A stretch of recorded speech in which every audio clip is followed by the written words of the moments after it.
keberagaman di Indonesia. Sederhana, kalau kita ini tunduk, kita ini semuanya tak patuh dengan apa yang menjadi komitmen para pendiri bangsa, yaitu tentang NKRI, Undang-Undang Dasar, selesai udah. Dan itu juga punya dasar yang cukup kuat, al-muslimuna ala syurutihim ma wafaqul haq. Orang Islam itu harus patuh, harus komit dengan perjanjian yang telah disepakati sepanjang tidak melanggar kebenaran, melanggar hak, tidak batil. Nah, keberagaman itu gimana? Itu kan tadi anjuran. Kalau kita mau melakukan itu, maka saya tuh sering membayangkan begini. Kalau semua teman-teman ini pernah piknik yang kita kemudian merasakan menjadi minoritas, maka kita kemudian punya rasa empati dengan minoritas. Tapi kalau yang kita baca, ini bagian terakhir saya masukkan di sini. Kalau yang kita nggak pernah melihat realitas, mocone kitab tok. Maksudnya moco kitab ya apik, tapi nek ora ono melihat realitas ki kitab ki sini ora cocok kabeh. Dideloki iki mung ono kafir harbi, kafir dimi ora, musta'man ora. Kafir harbi oh pateni anake ditawan iso dadi amat kan lumayan. Nah gitu kan. Bondone dicolongi. Ora nyolong iki, wong iki kafir harbi. Dan itu persis yang dilakukan oleh Imam Samudra ketika merampok toko emas untuk perjuangan. Itu disebut fake karena dianggap perang, kafir harbi. Ini bahaya ketika setiap orang hidup di negara kita ini kemudian punya ukuran-ukuran yang sifatnya subjektif. Kayak tadi, agamaku Islam, karena itu saya harus mengacu kepada Islam. Islam ini apa acuannya? Kitab ini. Karena kitab ini mengatakan begini, maka saya akan lakukan ini. Masa bodoh dengan negara Islam. Nah, ini orang seperti ini, ya, orang seperti ini kok banyak di Indonesia, maka NKRI bubar. Tapi alhamdulillahnya yang seperti itu tidak banyak dan semakin tahun, semakin hari semakin menyusut. Dan salah satunya yang menjadi garda terdepan itu ya NU. NU lah yang membawa bahwa kita hidup di negara Indonesia, maka kita tetap tunduk kepada apa yang menjadi undang-undang negara kita. Jenengan bisa membayangkan nggak, Abu Ja'far bin Abu Thalib itu ketua delegasi hijrah atau pengungsi ke Habasyah, ya. Kalau sekarang mungkin disebut swaka politik gitu, ke Habasyah. Apa kira-kira jenengan bayangke waktu Abu Ja'far hidup di Habasyah itu menurut Islam itu orang kafir harus dibunuh. Aku Najasyi mesti pateni dhisik kuwi. Padahal dia memberikan swaka. Nek ana wong nyolong tangane diketok. Anjajal ning kono ana wong nyolong tangane diketok, andekne malah ra urip ning gone Habasyah. Wong sampai dia bertahan 8 tahun, bisa nggak membayangkan bahwa kemudian Abu Ja'far bin Abi Thalib dan kawan-kawan itu kemudian menerapkan hukum Islam di Habasyah? Gak masuk akal.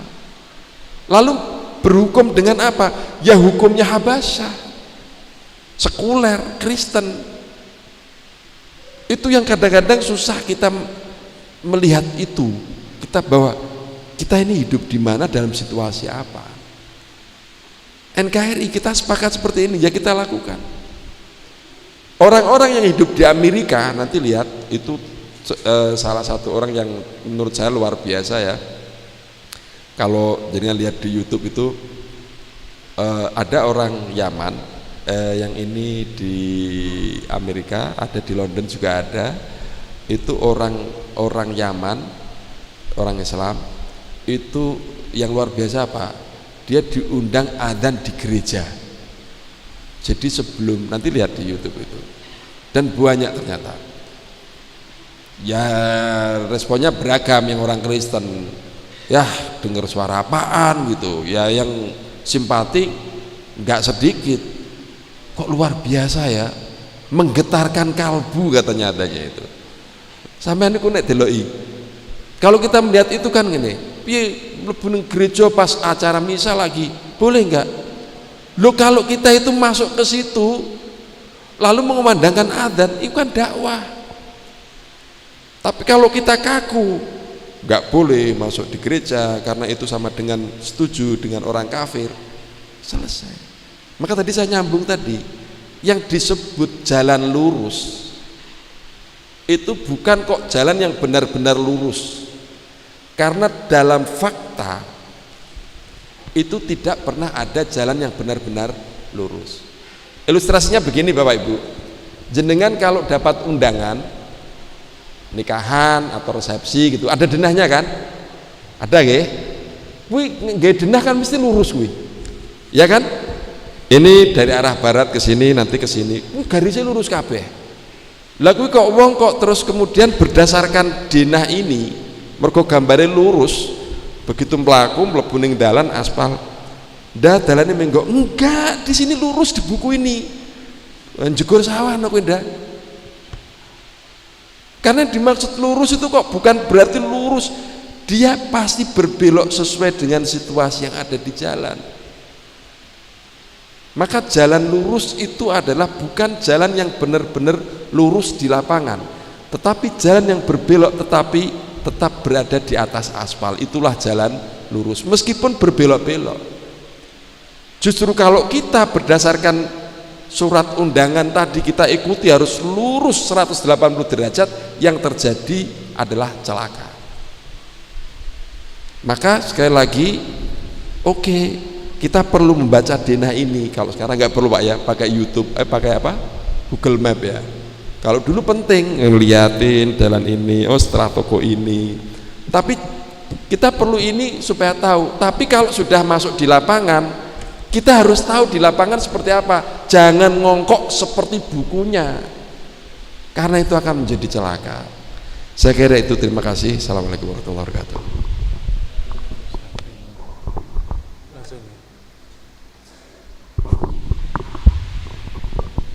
Atur nuwun. Leres untuk salam lintas agama memang kedah. Kalau di dalam banyak muslim kata anak muda sekarang jangan lebay, jangan kemudian mengucapkan semua ucapan kecuali yang bagi pejabat publik atau pegiat perdamaian niku. Kemudian yang kedua, politik identitas saking Ibu Wau. MUI Jawa Timur mengeluarkan tentang masalah fatwa politik identitas. Jadi identitas niku pada intinya banyak nggih. Kalau misalnya kita orang NU lalu kemudian punya calon wakil, apakah dari kepala daerah, untuk memperjuangkan identitas ke-NU-an boten masalah kalau niku. Tetapi yang kemudian membahayakan dari identitas niku, kalau identitas niku dijadikan alat politik untuk menghalalkan segala cara. Contoh contoh kita sudah pernah mengalami satu kejadian di satu daerah. Di satu daerah pemimpinnya niki non muslim, calonnya niku, lalu dituduh partai yang mengusung niku adalah partai penista agama. Empun dicap niki partainya niku penista agama. Begitu terpilih selesai, di provinsi yang lain penuduh dengan yang dituduh penista agama niki koalisi niki. Nah kan berarti niki namine nek corot yang Madura niku namine kardiman niki. Kardiman niku karepe dhewe man menyaman. Nopo man menyaman niku. Terus ketika ingin meraih satu politik, dia halalkan segala cara. Tapi kalau tidak menguntungkan, dia ubah strategi dan seterusnya. Niki sekali lagi yang kemudian maksud politik identitas yang tidak diperbolehkan. Kalau kali panjenengan misalnya di Bali mayoritas Hindu, kemudian supaya warga Hindunya mendapat kesejahteraan dan seterusnya, niku bukan masalah nggih. Jadi sekali lagi yang dimaksud politik identitas niku intinya menghalalkan segala cara untuk meraih kekuasaan, sehingga norma-norma agama, norma suku dan sebagainya niku sampun tidak diindahkan lagi. Untuk pertanyaan yang untuk dua narasumber sampun terwakili sedoyo kalian Gus Najib, kecuali setunggal soal khilafah minhajin nubuwah niku nek ten Musnad Ahmad nggih, di Musnad Ahmad niku enten namine salah satu perawinya niku Hubaib niku matur kepada Umar bin Abdul Aziz, ini saya menganggap, kata beliau, saya menganggap minhaj ala minhajin nubuwah niki adalah engkau Umar bin Abdul Aziz Mendel niku enten ten Musnad Ahmad niku. Jadi boleh jadi kulo kali panjenengan tidak menafikan sabda Nabi boten, tetapi niki soal penafsiran. Hizbut Tahrir menafsirkan cara itu dengan minhajun nubuwah niki adalah khilafah versi mereka. Tetapi karena niki diarahkan ke kita, maka kita menggunakan riwayat dalam Musnad Ahmad niku minhajin nubuwah niku adalah Umar bin Abdul Aziz yang mulkan adudon sebelumnya niku nggih ndak perlu disebutlah enten di kalangan saat niku dari dinasti Bani Umayyah. Tapi intinya sekali lagi soal penafsiran niki akan selalu berbeda pendapat. Matur nuwun keranten nek kula niki keleresan enten gada dua penyakit nggih. Penyakit kecethit kali penyakit setunggale. Terus ngapunten katose perlu mencari tempat leyeh-leyeh mantun niki. Saking kula cekap semanten. Wassalamualaikum warahmatullahi wabarakatuh. Waalaikumsalam warahmatullahi wabarakatuh. Terima kasih kami haturkan semuanya kepada pemateri dan juga kepada para hadirin yang sudah setia menemani sampai jam 1. Dan kita di akhir session sebelum salam yaitu nanti ada penyerahan piagam. Oke, cukup dari kami moderator. Akhirul kalam, wallahu muwaffiq ila aqwamit thoriq. Assalamualaikum warahmatullahi wabarakatuh. Monggo foto bersama.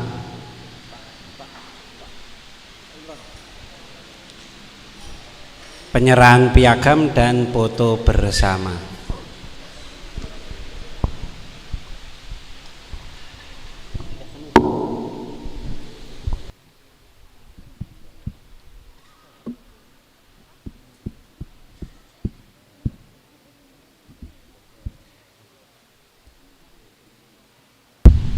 Dimohon narasumber berdiri untuk penyerahan piagam.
Monggo foto bersama sedaya peserta tengandhap.